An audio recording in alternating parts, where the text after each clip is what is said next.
Jika di tengah jalan pemerintahan ini juga justru berbalik arah dari apa yang kita cita-citakan, itu apa yang seharusnya masyarakat lakukan?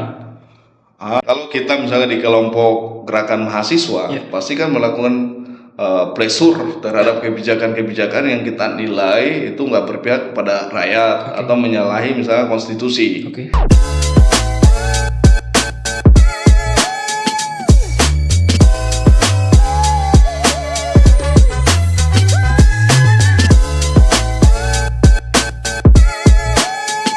Balik lagi di podcast Data Untuk Kita.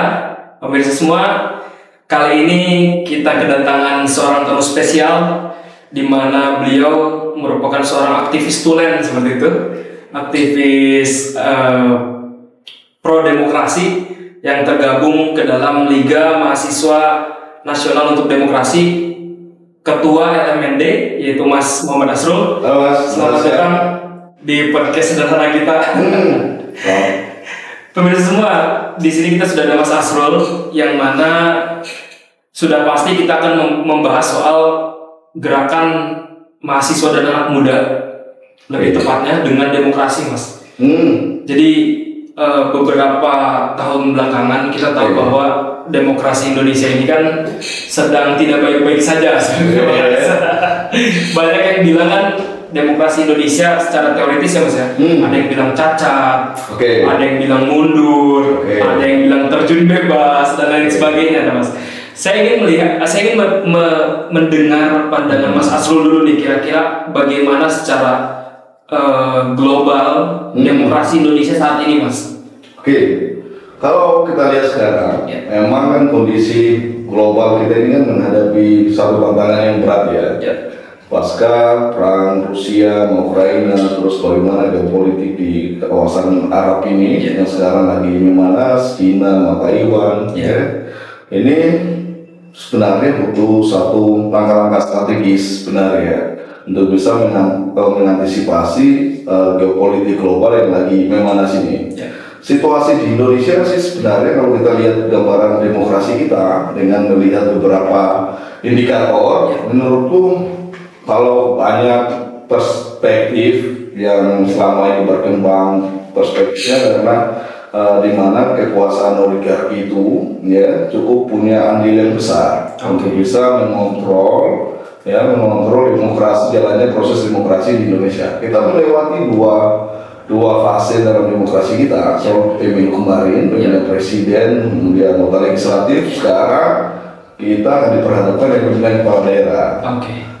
Soal pemilu kemarin ini kan kita lihat pertentangannya blok-blok yang bertarung, terus bagaimana pertarungan gagasannya, terus bagaimana intervensi kekuasaan, yang itu mengundang perspektif publik bahwa intervensi kekuasaan begitu kuat, yang menyebabkan demokrasi kita turun. Terus bagaimana beberapa figur yang bertarung dalam pilpres kemarin dinilai itu bagian dari dinasti politik, bagian dari dinasti politik. Dan kalau di sini boleh disebutkan sih Mas nama orangnya.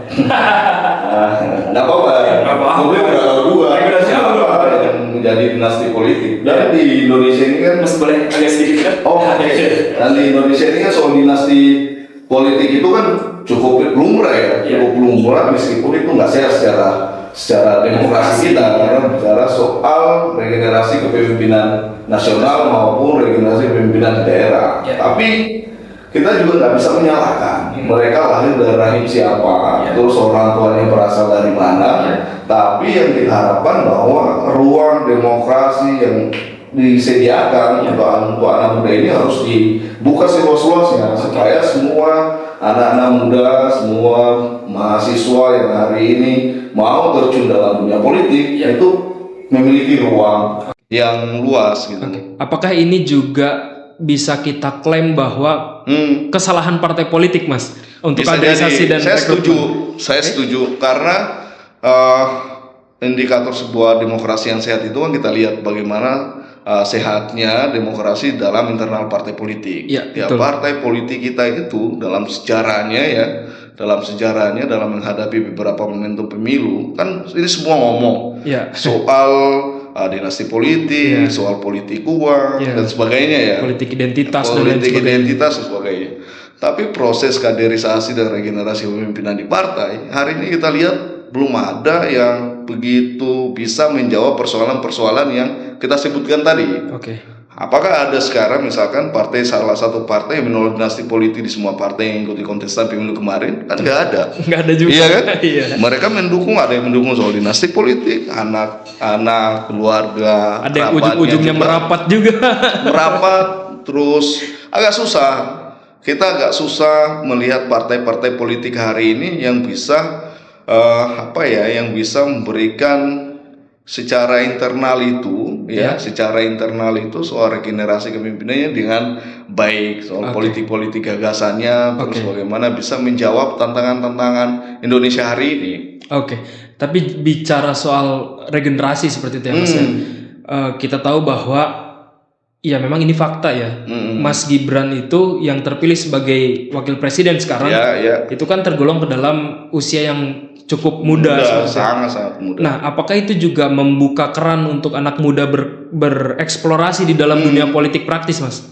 Ya, sebenarnya sebelum Mas Gibran ini kan ada fenomena bonus demografi di mana usia-usia produktif kita hari ini itu cukup melimpah. Tinggi, Nah, sekarang kalau mereka misalkan didistribusi ke ruang-ruang politik, ini kan menjadi tanggung jawab partai-partai politik. Apakah mereka mengakomodir anak muda atau tidak? Dan sekarang udah kita lihat atau prosedural. Sekarang udah kita lihat semua partai politik dari kepemimpinan nasionalnya sampai daerah-daerah itu udah mulai mengakomodir anak muda. Kalau tolak ukurnya misalkan Mas Gibran, bisa jadi beliau ini bisa juga memotong generasi, justru juga bisa membuka ruang bagi anak-anak muda Indonesia hari ini untuk bisa berpartisipasi dalam politik. Karena memang agak susah keran partisipasi anak muda di dalam partai politik itu. Tapi sekarang kalau kita lihat kemarin wajah-wajah baru di DPR RI, meskipun dominannya juga dinasti politik, anak siapa, keluarga siapa, ya itu fine aja, nggak jadi problem. Tapi kita mengharapkan bahwa politik di Indonesia ini harus wajah politik di Indonesia harus tetap sehat, tetap mengedepankan soal politik gagasan dan bagaimana bisa menghidupkan hal-hal yang substantif mengenai persoalan yang dihadapi oleh dunia global, yang dihadapi oleh Indonesia saat ini. Karena kita sekarang ancaman geopolitik yang cukup memanas, terus ancaman soal krisis pangan, krisis energi, ditambah krisis air bersih. Belum juga persoalan yang cukup klasik di Indonesia, misalkan soal pemberantasan korupsi dan lain sebagainya. Itu ya perlu untuk perlu untuk didiskursuskan di ruang-ruang politik. Sekaligus juga bisa membuka keran politik bagi generasi muda hari ini. Karena kalau nggak ada contoh mereka atau stereotip mereka kan agak susah juga. Iya kan? Karena anak muda biasanya kan sekarang negatif stereotip gitu. Iya, kalau kita lihat kemarin relawan-relawan di Pilpres kemarin, terus yang pileg-pileg itu ya banyak juga, semua memperebutkan suara di milenial sama Gen Z karena jumlah mereka secara kuantitatif kan cukup gede, besar, 56% lebih ya. Nah, sekarang yang tua aja mau dibilang muda gitu. Yang tua aja betul, yang tua aja mau dibilang muda. Belum lagi nih soal pertarungan pilkada kan. Iya kan? Memperebutkan suara anak muda. Kita mengharapkan bahwa anak muda ini bukan hanya sebagai objek di setiap momentum politik, tapi bagaimana mereka bisa menjadi subjek. Partai-partai politik dibukain ruang seluas-luasnya bagi anak muda, dan ketika ruang politik itu terbuka, kita mengharapkan bahwa anak muda ini bisa mewarnai diskursus politik yang substantif. Jangan masuk yang substantifnya hilang. Iya, yang sensasi yang dicari kan. Apalagi di era sekarang ini kan, semua serba viral, serba sensasional gitu. Tapi bicara soal jabatan, Mas. Bicara soal jabatan kan sebagai pejabat publik ya, Mas ya. Kita tahu bahwa konsekuensinya adalah dikritik, Mas. Betul. Nah, tepat kemarin 20 November Prabowo dan Mas Gibran itu 1 bulan berjalan. Walaupun memang kita nggak bisa menggunakan 1 bulan ini sebagai time frame simpulan seperti itu ya, penilaian seperti itu. Nah, kira-kira menurut Mas itu apa sebetulnya yang harus segera dilakukan dan juga apa sebetulnya blunder yang tidak perlu dilakukan lagi ke depannya gitu Mas? Iya, ini harus biasa secara umum. Kalau kita lihat di program Masta Cita Pak Prabowo Mas Gibran sangat luar biasa. Betul. Dan bisa menjawab tantangan yang dihadapi oleh Indonesia sekarang. Betul. Terus kalau kita lihat pidato Pak Prabowo pada saat pelantikan kan cukup jelas apa yang menjadi konsentrasi beliau di 100 hari memimpin ini. Misalkan soal pemberantasan korupsi, betul. Bagaimana bisa mengentaskan soal kemiskinan, stunting, pemberantasan judi online, ya kan? Soal swasembada pangan dan energi dan pembangunan sumber daya manusia. Ini menurutku menjadi persoalan mendasar yang harus dijawab, bukan hanya pada posisi Pak Prabowo dan Mas Gibran, tapi kabinet-kabinet yang gemuk, yang begitu besar ini juga harus bisa menjawab isu-isu besar yang disampaikan oleh Pak Prabowo dan Mas Gibran.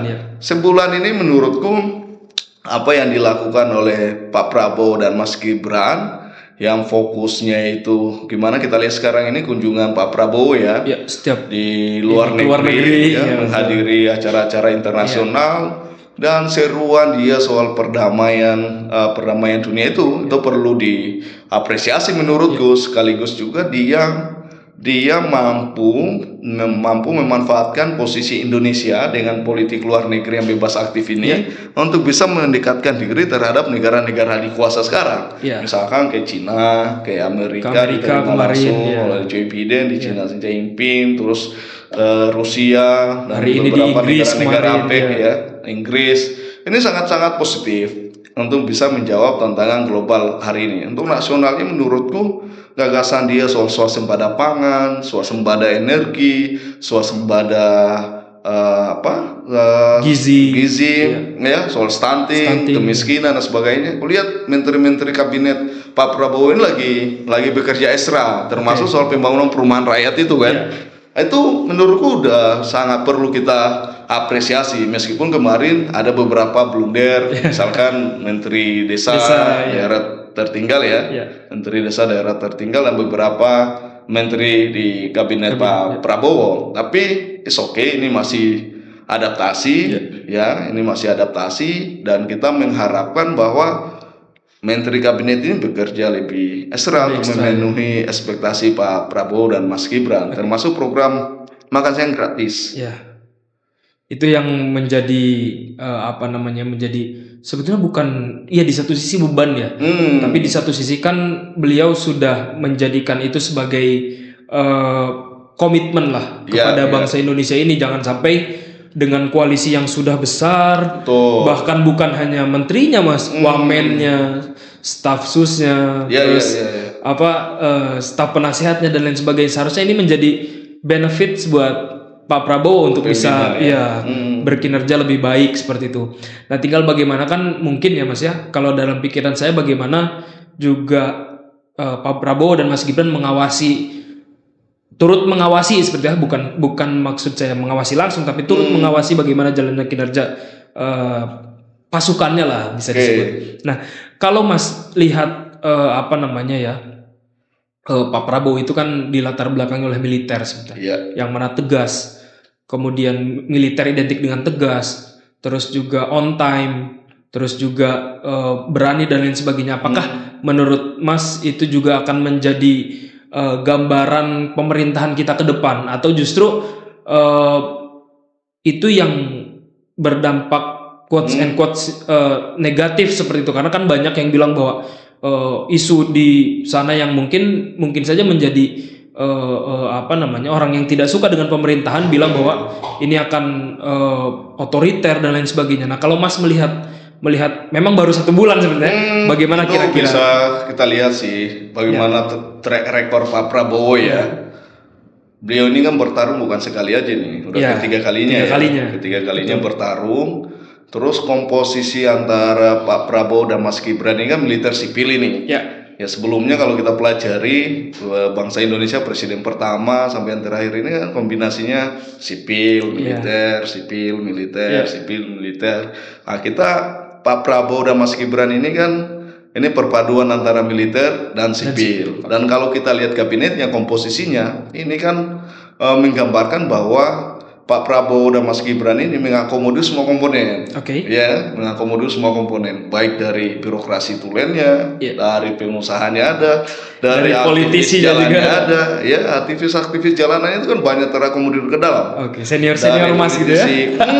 Dari politisi juga banyak, ya kan, elitnya juga cukup banyak yang masuk ke dalam kabinet Pak Prabowo. Apakah yang dikhawatirkan oleh beberapa teman-teman di luar sana bahwa ini akan berlatar militer terus sangat otoriter, anti kritik dan sebagainya? Sampai detik ini kan kita belum melihat itu ya, belum nampak, mungkin karena usia pemerintahan ini baru sebulanan kan. Tapi kalau kita lihat dari beberapa program dia sih, menurutku ini masih di jalur on the track. Masih cukup bagus, apalagi kemarin menghapus yang nelayan petani ban mereka itu kan sangat pro rakyat ya, sangat pro rakyat, dan banyak kebijakan beliau ini yang sangat pro rakyat. Menurutku kita harus memberi waktu yang luas ya, dan melihat bagaimana kinerja Pak Prabowo dan Mas Gibran. Sampai sekarang ini masih on the track sih sebenarnya, masih on the track, dan belum ada kekhawatiran beberapa orang bahwa ini akan sangat otoriter, sangat anti kritik. Dan sekarang kan ruang demokrasi kita juga diberikan keleluasaan kalau untuk mengkritik kekuasaan hari ini kan. Nah, dan kita belum nampak lah. Selama sebulan ini. Berbicara soal ketakutan Mas ya, berbicara soal kekhawatiran, berbicara soal kekhawatiran, kita juga belajar dari masa lalu seperti itulah. Karena ya kita nggak bisa menghilangkan kinerja pemerintah Jokowi, walaupun di satu sisi beliau juga bagus untuk infrastruktur dan lain sebagainya. Tapi di sisi lain kan akhir-akhir ini dapat kritik soal yang berdampak terhadap demokrasi seperti itulah. Mulai dari kemarin ada panggilan ada darurat konstitusi, kemudian juga omnibus law, kemudian juga ciptaker dan lain sebagainya, termasuk pencalonan yang menjadi catatan bagi masyarakat, dari masyarakat. Nah, kira-kira jika kita kan berbicara sebuah bukan peluang disebutnya, sebuah imajinasi. Jika di tengah jalan pemerintahan ini juga justru berbalik arah dari apa yang kita cita-citakan, itu apa yang seharusnya masyarakat lakukan? Itu kan tergantung ya. Kalau kita misalnya di kelompok gerakan mahasiswa, pasti kan melakukan pressure terhadap kebijakan-kebijakan yang kita nilai itu nggak berpihak kepada rakyat atau menyalahi misalnya konstitusi, iya kan?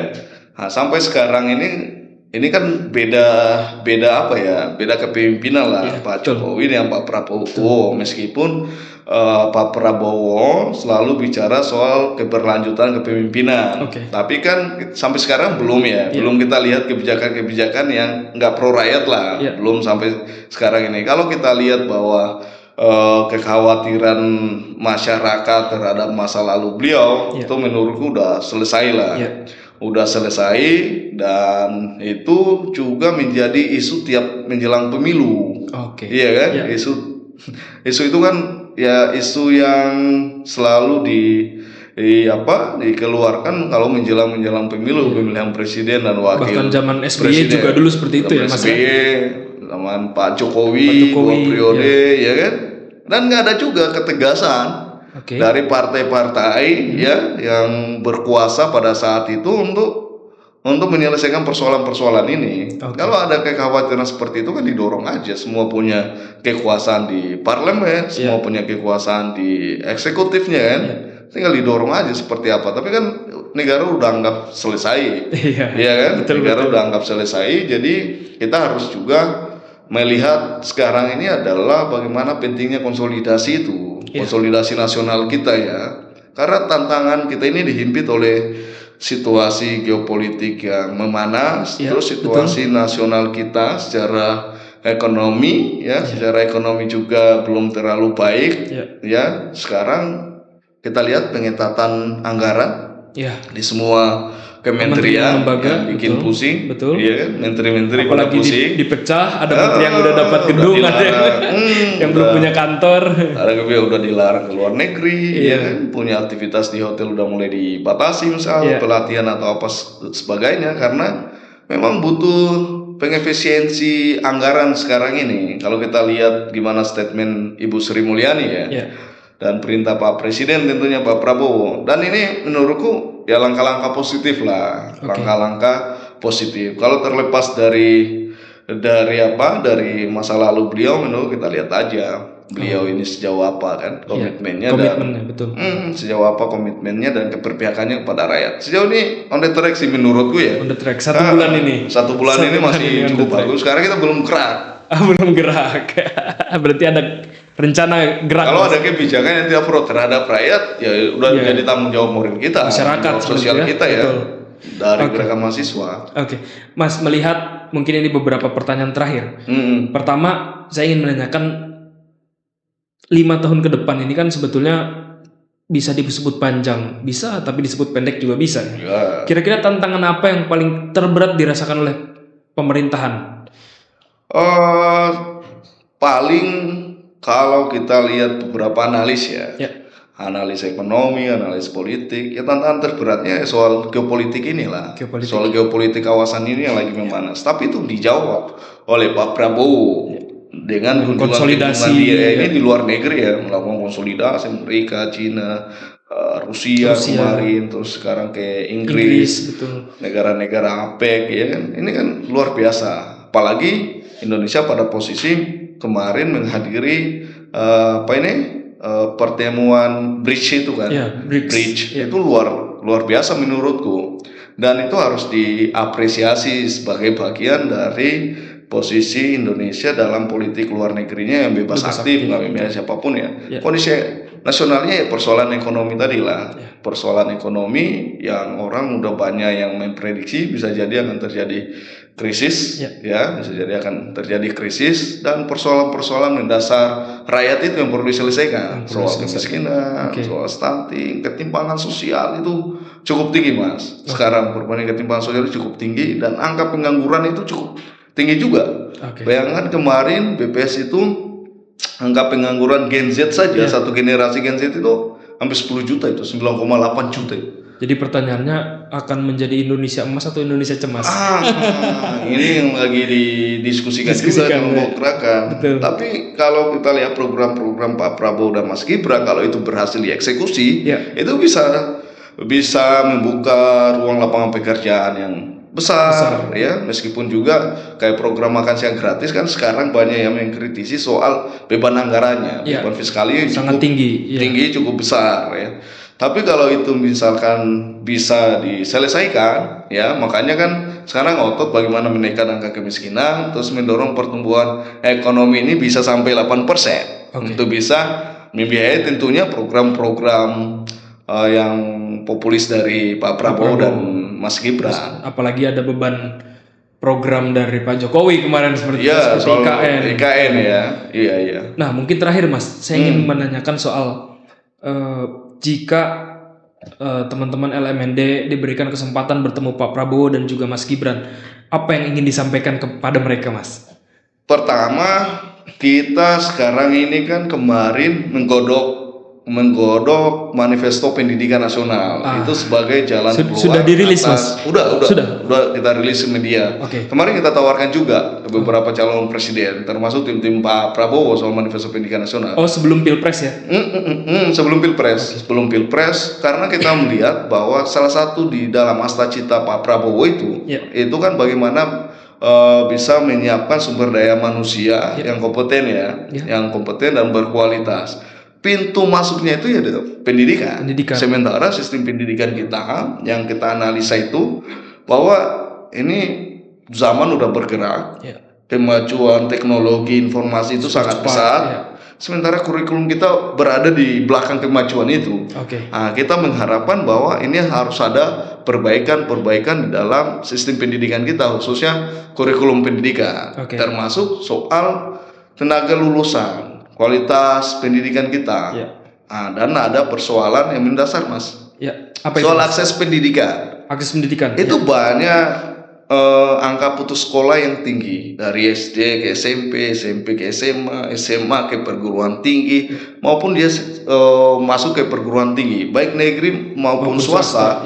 Itu cukup tinggi angka putus sekolahnya. Ini harus diselesaikan. Makanya kemarin kita di salah satu manifesto pendidikan ini kita dorong supaya negara harus hadir untuk bisa mensubsidi biaya pendidikan. Dan kita nggak sepakat juga kalau program makan siang gratis itu dananya diambil dari dana pendidikan. Karena kalau bicara soal sumber daya manusia kita ke depan bisa bersaing, bisa menghasilkan SDM yang berkualitas dan sebagainya, pendidikan ini harus dibenahi dong.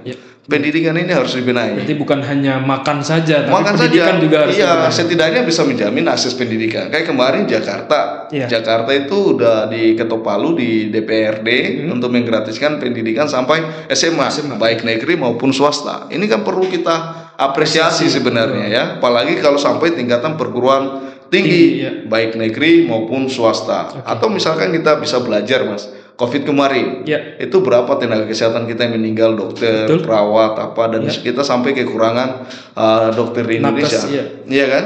Penyebabnya itu apa? Biaya orang mau kuliah kedokteran itu sangat mahal, Mas. Negara harus bisa mensubsidi ini sebenarnya. Negara harus bisa mensubsidi setidaknya puluhan juta ya, Mas ya. Ratusan juta, Mas. Masuk aja udah berat gitu. Kalau negara ini hadir bisa mensubsidi beberapa program studi, beberapa prodi disubsidi oleh negara, itu cukup bagus menurutku. Apalagi kalau yang didukung dengan program nasionalnya mereka seperti itu. Iya. Makanya kita elemen sekarang itu lagi dorong supaya gimana problem akses pendidikan ini bisa diselesaikan oleh Pak Prabowo dan Mas Gibran khususnya. Dengerin Pak Prabowo dan Mas Gibran. Iya, itu sangat penting, Mas. Sangat penting karena bicara soal SDM kan sumber daya manusianya.